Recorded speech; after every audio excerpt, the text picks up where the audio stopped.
Hey everyone, this is Kevin from thechesswebsite.com, and today we're going to be going over one of my favorite openings, and that's the fried liver attack. And it starts with pawn to e4, pawn e5, knight f3 development, knight c6 development, and bishop to c4, the Italian game. Now I do want to let you know that the fried liver attack is a very, very aggressive opening, so if you're not an aggressive player, feel free to watch this video and enjoy it and learn something hopefully, but you're probably not going to like this opening. A lot of times people who are very passive like to kind of build up in a defense, get into the end game, methodically win a game.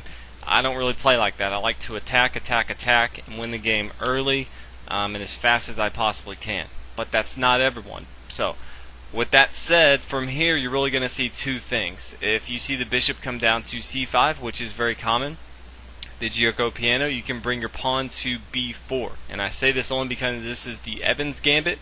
I play it very frequently, and it is very aggressive. So if you're already getting ready for the fried liver attack, then if they do play bishop to c5, go ahead and have something in your back pocket if they don't play the two knights defense, which the fried liver attack comes from. But if they don't play bishop to c5 here, then more than likely you will see the knight come to f6. Very common move from black. It's the two knights defense against the Italian game. And from here, here's really where the fried liver attack takes off.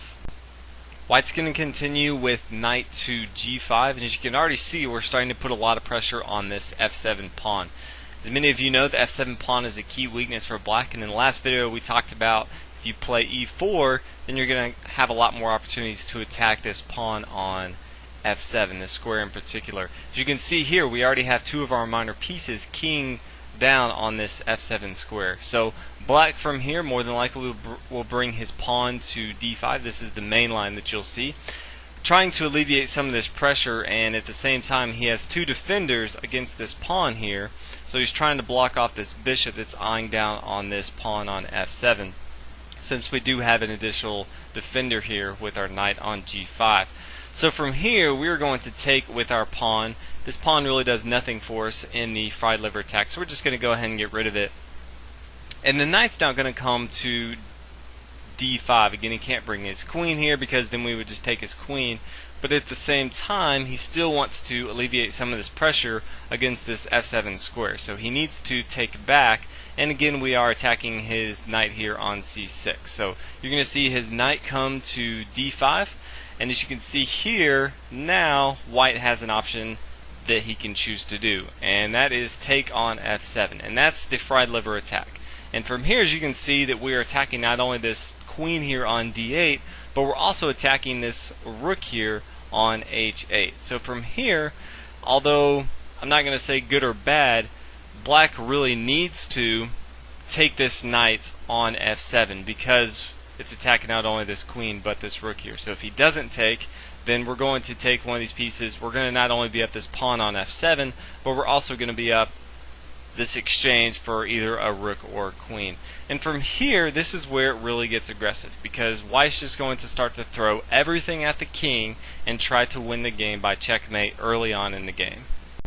Now I do want to let you know I'm going to be going over a lot of the main moves and a few of the variations that you may see, but keep in mind in the fried liver attack there are many different types of games that can be played. So if I don't cover every single game, don't freak out and say, Kevin, you didn't cover such and such, because there's just hundreds and hundreds of different variations. But I will go over some of the main points that you do want to keep in the back of your mind when you do play the fried liver attack. And a lot of the moves are the same over and over, so as long as you know the main moves, then you'll be completely okay. The next move is queen to f3 and then king to e6. Now this is very important because, again, keep in mind we now, even though we're attacking this king on f7 and we've gained a tempo here, developed our queen and forced the king to move his black to move his king here, he still needs to defend this knight on d5. If he doesn't bring his king to e6, then we can go ahead and take this knight here on d5 and really have a good game. And also keep in mind, if he tries something really bad like king to g8, then we can bring our bishop, take on d5. He can't move his king here, so he can take with his queen.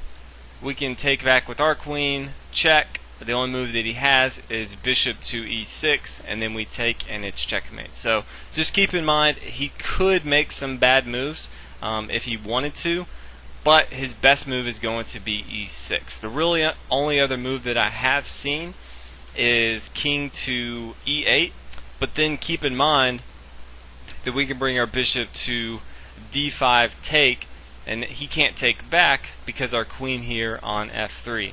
And as you can see already, we're up in material, and at the same time we have a lot of aggressive momentum that we have going on here. We're looking at queen to f7 for checkmate.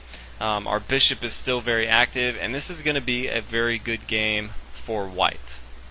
If he tries to block this with queen to e7, again he doesn't have a lot of options to protect this f7 square. Then we can bring our bishop to c6, take on this, and then he really needs to move his king here. If he takes with his pawn on b6, then we can retake, I'll show you here, and check, and at the same time we are attacking this rook on a8. So again, black's just in a very bad position if he brings his king to g8 or e8.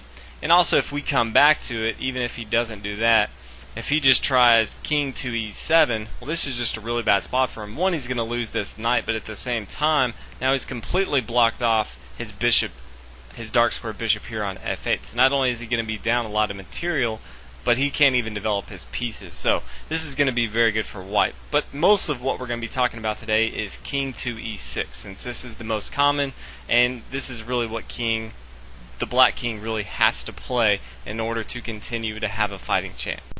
Now from here, white's going to continue with knight to c3, and all these moves so far, this queen to f3 and this knight to c3, they're all going to be the same. So don't worry about how do I remember all these moves.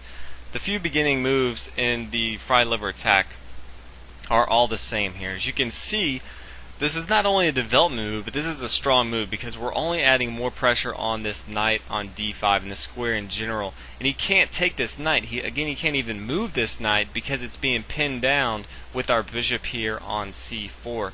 So from here, black really has two options that you will see. The first one is bringing his knight to b4.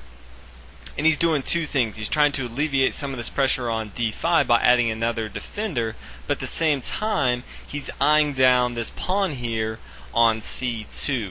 Now from here, there are a few moves. I'm going to go ahead and recommend what I like the best, but there are a few moves that you can do here. One of the most popular moves is pawn to a3, and what this really does is it kind of forces black to bring his knight to c2, and you're like, well, Kevin, we're forcing this knight to take our rook on a1. But if you play the fried liver attack enough, you really know that it's all about the active pieces that you have, and usually this rook here on a1 doesn't get a lot of play. So if we can sacrifice this rook to get this knight here out of the way, that's completely fine. So from here, our king is going to come to d1, and then the knight's going to come to a1 and capture. And this is completely fine because now we're just going to start to throw everything in the kitchen sink at the black king, and we've really just removed this defender here. So again, this is a very aggressive opening, and we're going to be sacrificing, trying to win the game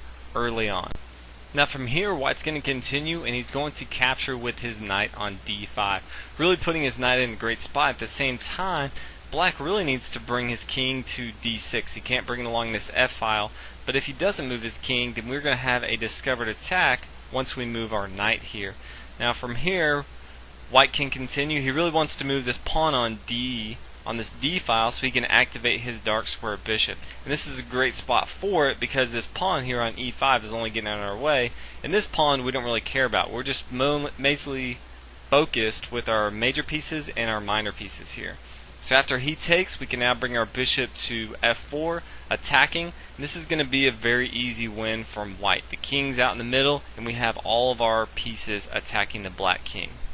The next thing you might see, instead of taking on a1, he may bring his knight to d4, which is probably a little better spot for him so he doesn't have his knight out of the way. From here we can continue, take on d5 again. Let's go ahead and take material, and he can't recapture with his queen or with his king because we have our knight here. At the same time, he can bring his king. Now we really want to keep attacking, so we're going to bring our queen here to g3, again pinning down this pawn here at the same time getting it away of this knight here on d4. Now it doesn't really matter where black moves, but next move we're really going to want to bring our pawn to d3 so that we can activate our dark square bishop. Again, the black king's in the middle, and we're starting to develop all of our pieces so that we can continue our attack. And the last move that you may come across, you may see knight to e7 here. And from here we can continue. We can actually castle on the king side, and then it doesn't really matter where black goes. A lot of times you'll see pawn to c6 trying to add a lot more pressure on this d5 square. And we can bring our rook to e1, getting ready for pawn to d4, which is just a brutal move for black. Again, we have our rook that's pinning down that pawn on e5, and there's nothing that black can really do, because once we play his pawn we can then activate our dark square bishop, and we're really just going to be attacking the king in the center of the board until we checkmate him. So this is the fried liver attack. Hopefully you guys enjoyed. If you haven't already, please subscribe, and I'll see you guys in the next video.